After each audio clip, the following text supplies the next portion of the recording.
कुणाल कामरा विवादों के रिश्तेदार हैं। एक बार फिर अभिव्यक्ति की स्वतंत्रता के नाम से विवादों में है। विवाद भी कोई छोटा मोटा नहीं है, बात काफी बढ़ चुकी है। हो सकता है कि उनकी कॉमेडी भविष्य में जेल की चार दीवारी के अंदर हो।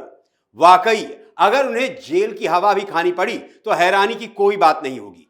बात समझ से परे है। आखिर क्यों कुणाल कामरा को अपनी कॉमेडी के लिए किसी व्यक्ति विशेष का अपमान का सहारा लेना पड़ता है? कॉमेडी के नाम पर अपमान करते हैं और सहारा लेते हैं अभिव्यक्ति की आजादी का। नमस्कार, मैं हूं दीप सिंह परिहार और आप देख रहे हैं कैपिटल टीवी पर अपना पसंदीदा show X ray. Comedian Kunal Kamra की कॉमेडी ने महाराष्ट्र की सियासत में भूचाल ला दिया है और वो खुद इसके विक्टिम बने हैं। इस बार कामरा ने जो कांड किया है उसके केंद्र में है महाराष्ट्र के डिप्टी चीफ मिनिस्टर और शिवसेना अध्यक्ष एकनाथ शिंदे। तो आज हमने कुणाल कामरा की एकनाथ शिंदे पर की गई कॉमेडी या मानहानि या अभिव्यक्ति की स्वतंत्रता पर एक्सरे रिपोर्ट तैयार की है। हुआ यूं कि कुणाल कामरा ने महाराष्ट्र के deputy chief minister Eknath Shinde पर एक पैरोडी सॉन्ग बनाया। कामरा ने शाहरुख खान की फिल्म दिल तो पागल है के एक गाने पर पैरोडी तैयार की। इस पैरोडी सॉन्ग में तथाकथित कामरा ने एकनाथ शिंदे को गद्दार कहा। इसी गाने के माध्यम से शिवसेना और एनसीपी में बंटवारे का भी मजाक बनाया गया। दरअसल कुणाल कामरा ने एकनाथ शिंदे पर व्यक्तिगत प्रहार किया, उनके राजनीतिक करियर का मजाक बनाया। अब यह बात महाराष्ट्र के डिप्टी सीएम शिंदे को अखर गई, इतनी अखर गई कि उन्होंने इस पर अपना रिएक्शन दिया। उन्होंने कहा, किसी पर हास्य व्यंग करना, कटाक्ष करना गलत नहीं है, लेकिन इसकी भी एक मर्यादा होती है। कुणाल कामरा ने जो किया, ऐसा लगता है कि उन्होंने सुपारी लेकर ऐसा किया है। कटाक्ष करते समय एक शिष्टाचार बनाए रखा जाना चाहिए, वरना एक्शन का रिएक्शन भी होता है। डिप्टी सीएम शिंदे का इतना कहना था कि रिएक्शन शुरू हो गया। शिंदे की शिवसेना के कार्यकर्ता गुस्से में आए और उन्होंने अपना गुस्सा कुणाल कामरा के स्टूडियो पर उतार दिया। मुंबई के खार में कामरा के हैबिटेट कॉमेडी क्लब में जमकर तोड़फोड़ की गई। गलत किया गया, ऐसा बिल्कुल नहीं किया जाना चाहिए। खैर, इस घटना के बाद 40 शिव सैनिकों पर एफआईआर हुई। एफआईआर कुणाल कामरा पर भी दर्ज हुई।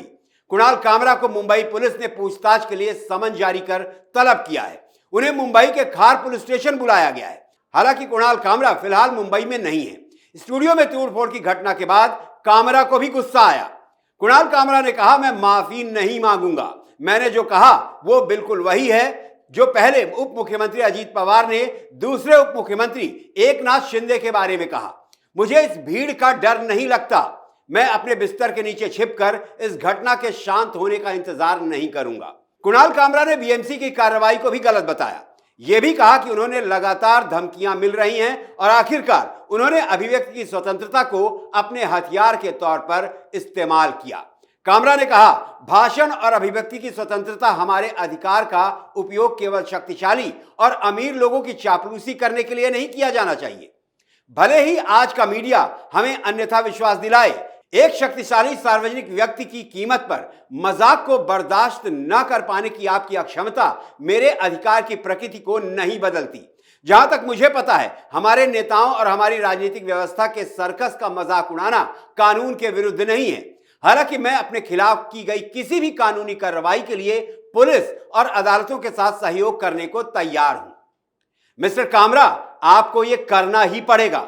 अगर आप संविधान की बात करते हैं, कानून की बात करते हैं, तो आप यह भी समझते होंगे कि कोई भी व्यक्ति कानून से ऊपर नहीं है।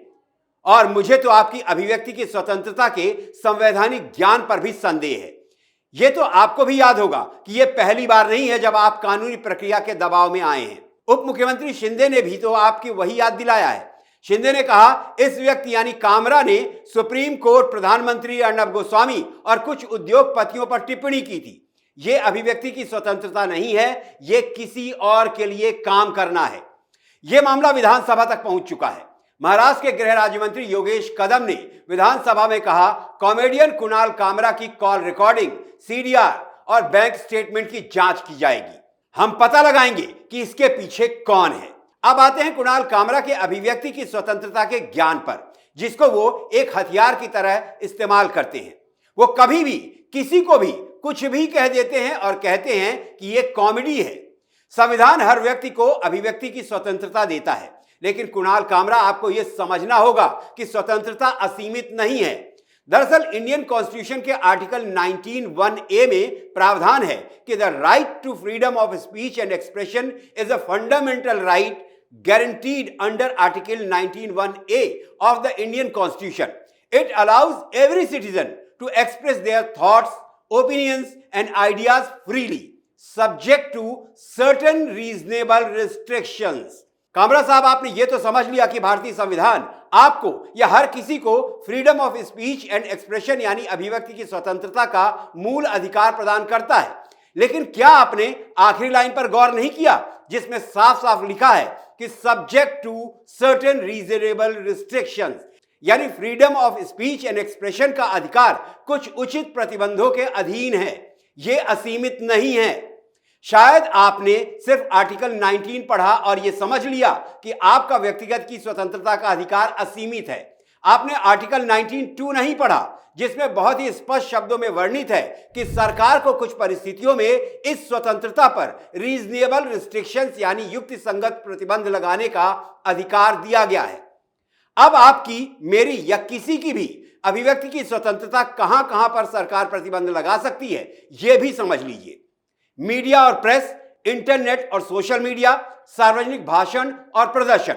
आपको यह समझना होगा कि मीडिया और प्रेस को भी लोकतांत्रिक व्यवस्था में असीमित अधिकार प्राप्त नहीं है, न ही असीमित अधिकार इंटरनेट, सोशल मीडिया और सार्वजनिक भाषण और प्रदर्शन के लिए है।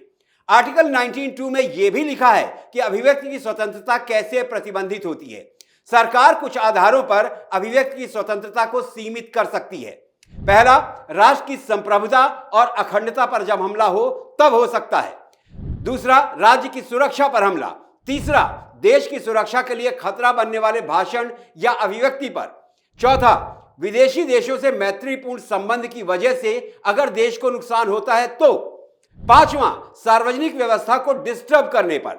छठवां, शिष्टाचार और नैतिकता की सीमा लागने पर। सातवां, अदालत की अवमानना करने पर।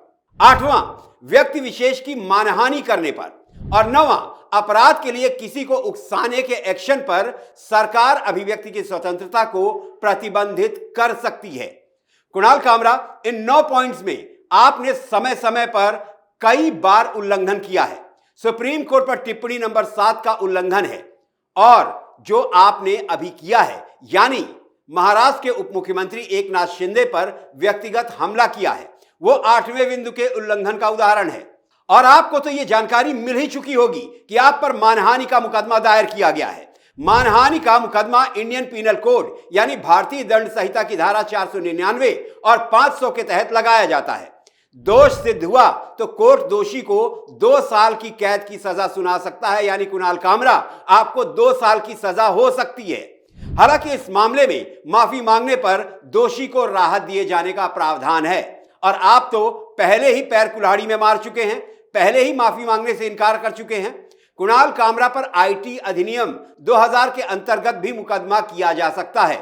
आईटी अधिनियम कहता है कि साइबर बुलिंग अपराध की श्रेणी में आता है, और श्रेया सिंघल बनाम भारत सरकार 2015 के केस में सुप्रीम कोर्ट ने धारा 66(a) को असंवैधानिक घोषित किया, जिससे सोशल मीडिया पर अभिव्यक्ति की स्वतंत्रता को बढ़ावा मिला था। तो मिस्टर कुणाल कामरा, आप मुश्किल में हैं, और यह मुश्किल सिर्फ आपके दुस्साहस की वजह से है, और यह आपने पहली बार नहीं किया है। आप तो हैबिचुअल ऑफेंडर हैं। वो आप ही थे जिसने चीफ जस्टिस ऑफ इंडिया को मिडिल फिंगर दिखाने का साल 2020 में दुस्साहस किया था, जजों के खिलाफ अनाप शनाप लिखा था, सुप्रीम कोर्ट को ब्राह्मण बनिया क्लब कहा था, इस पर भी अवमानना का केस दर्ज हुआ था। अर्नब गोस्वामी से फ्लाइट में बहस की, जिसके बाद इंडिगो, एयर इंडिया और स्पाइस जेट जैसी कई एयरलाइंस का आपको प्रतिबंध झेलना पड़ा। एक्टर सलमान खान पर चुटकुले बनाए, भाविश अग्रवाल से बेमतलब बहस की, सोशल मीडिया पर बच्चे का मॉफ वीडियो शेयर किया, नाथूराम गोडसे पर वीएचपी को चिट्ठी लिखी। ये सब आपके पाप हैं जिसकी सजा आपको मिलकर रहेगी। सवाल यह है कि कुणाल कामरा, तुम हो कौन? एक कंपनी में एक प्रोडक्शन असिस्टेंट के रूप में काम किया। कहने वाले तो यह भी कहते हैं कि आपसे तो ग्रेजुएशन तक नहीं हो सका, दूसरे ही साल कॉलेज छोड़ दिया। किस हैसियत से आप सुप्रीम कोर्ट के माननीय जज का अपमान करते हैं? आपको यह अधिकार किसने दिया कि आप संवैधानिक पद पर आसीन व्यक्ति की मानहानि करें? तैयार हो जाइए, बहुत हद तक संभव है कि आपका अगला शो एक कैदी के तौर पर जेल में कैदियों को हंसाने के लिए हो। तो आज की एक्सरे रिपोर्ट में इतना ही। रिपोर्ट आपको कैसी लगी हमें कमेंट करके जरूर बताएं। आपकी राय का हमें इंतजार रहेगा। और हां, कैपिटल टीवी को जरूर सब्सक्राइब कीजिए, वीडियो को लाइक कीजिए और शेयर कीजिए। किसी और मुद्दे की एक्सरे रिपोर्ट के साथ आपसे फिर हमारी मुलाकात होगी। फिलहाल दीजिए इजाजत और आप अपना ख्याल रखें, स्वस्थ रहें, सुरक्षित रहें। जय हिंद, जय भारत।